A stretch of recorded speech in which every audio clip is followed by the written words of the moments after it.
কেন্দ্রীয় সরকার প্রবর্তিত 4টি শ্রম কোডের বিরোধিতা। 12 ফেব্রুয়ারি দেশব্যাপী ধর্মঘটের আহ্বান একাধিক ট্রেড ইউনিয়ন সহ কৃষক সংগঠনের। ধর্মঘটকে সফল করতে রাজ্যে ময়দানমুখী বামপন্থীরা। বামপন্থী সহ বেশ কয়েকটি সংগঠনের অভিযোগ, কেন্দ্রীয় সরকার 49টি শ্রম কোডের পরিবর্তে 4টি শ্রম কোড আইন হিসেবে চালু করেছে। এর বিরুদ্ধে দেশব্যাপী আন্দোলনের ডাক দিয়েছে কয়েকটি ট্রেড ইউনিয়ন ও কৃষক সংগঠন। এরই অঙ্গ হিসেবে আগামী 12 ফেব্রুয়ারি দেশব্যাপী ধর্মঘটের ডাক দিয়েছে মূলত বামপন্থীরা। আর এই ধর্মঘটকে সার্বিক সফল করে তোলার জন্য রাজ্য জুড়ে প্রচার প্রসারে ময়দানমুখী হয়েছে বাম নেতাকর্মী সমর্থকরা। রবিবার দেশব্যাপী ধর্মঘটের সমর্থনে সিআইটিইউ সাবরুম মহকুমা কার্যালয়ে মহকুমা ভিত্তিক কনভেনশন অনুষ্ঠিত হয়। কনভেনশনে সিআইটিইউ রাজ্য সম্পাদক মণ্ডলীর সদস্য তাপস দত্ত, জিএমপি নেতা অরুণ ত্রিপুরা, ক্ষেত মজুর নেতৃত্ব চিত্তরঞ্জন বসাক, বাম কর্মচারী নেতৃত্ব পুলিন ত্রিপুরা, বাম শ্রমিক নেতৃত্ব দীপক দে সহ অন্যান্যরা উপস্থিত ছিলেন।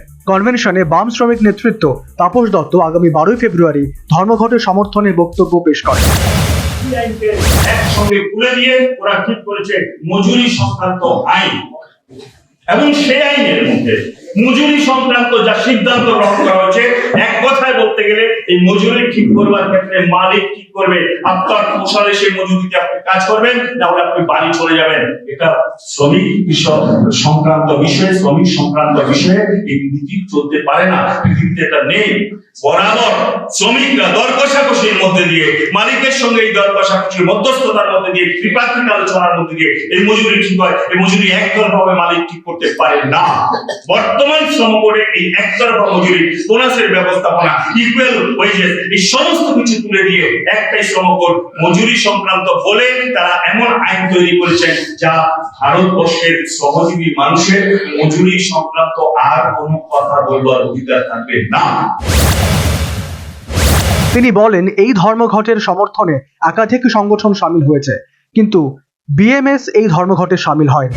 এই লড়াইতে ধর্মঘটে বিএমএস নাম বলে নেই, আর সব সংগঠন আছে, শুধু বামপন্থীরা না।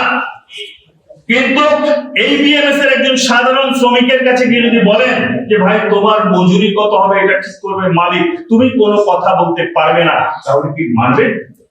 বিএমএস এর লোকটা মানবে? মানবে না।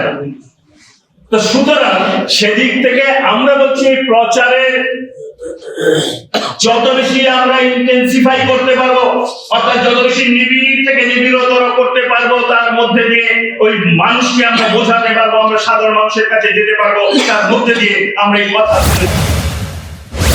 রাজনৈতিক বিশ্লেষকদের একাংশের অভিমত, 4টি শ্রম কোডের বিরোধিতা মূলত বামপন্থীদের নীতিগত অবস্থান থেকে।